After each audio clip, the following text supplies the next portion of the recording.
Donc la base de ma recette, c'est le cake au citron de Christophe Felder. Donc je regarde juste les ingrédients. Donc pour ce cake au citron pavot, il nous faut du sucre roux, des œufs, de citron, des grains de pavot bien sûr, de la crème fleurette, du sel et de la levure chimique, de la farine et du beurre fondu. Voilà les ingrédients nécessaires à la réalisation du cake. Il va falloir commencer par casser les œufs et les mélanger avec le sucre en poudre. Donc on utilise les œufs entiers. Et donc après, il va falloir battre pendant au moins 5 bonnes minutes avec un batteur électrique pour avoir une consistance vraiment mousseuse. C'est vraiment ça qu'on va obtenir. Donc après, on ajoute le sucre. Moi, j'ai pris un sucre roux parce que c'est ce que je préfère. Mais on peut aussi utiliser un sucre blanc.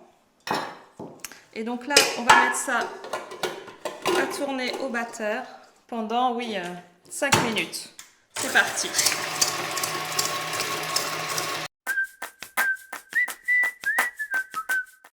Donc maintenant, on va zester les citrons.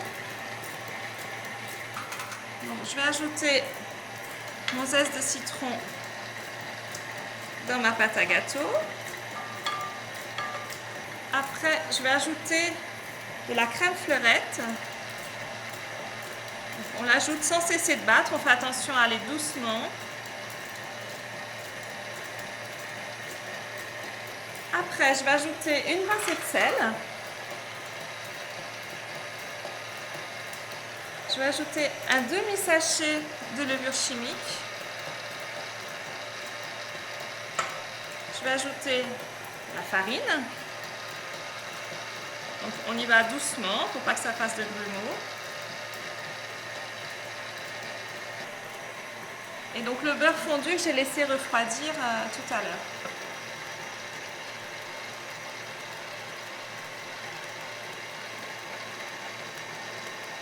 Là, on peut arrêter de battre. Et ça fait du bien aux oreilles. Voilà. Donc on voit la consistance de la pâte. Et donc là, je vais juste pouvoir rajouter les grains de pavot. Donc, on en met 2 cuillères à soupe. On mélange. Voilà.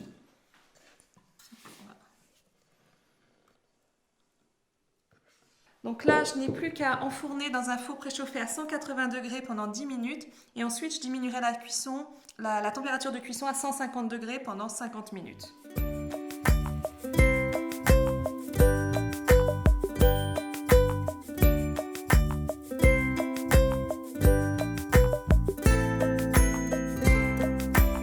C'est fini, je vous ai proposé les 7 recettes pour ces pique-niques. J'ai filmé donc tout ça grâce à Samsung Galaxy S4. J'espère que ça vous a plu. Moi j'ai trouvé ça hyper marrant, hyper rigolo et j'espère pouvoir vous en proposer d'autres dans l'avenir, donc à suivre bien sûr sur le blog.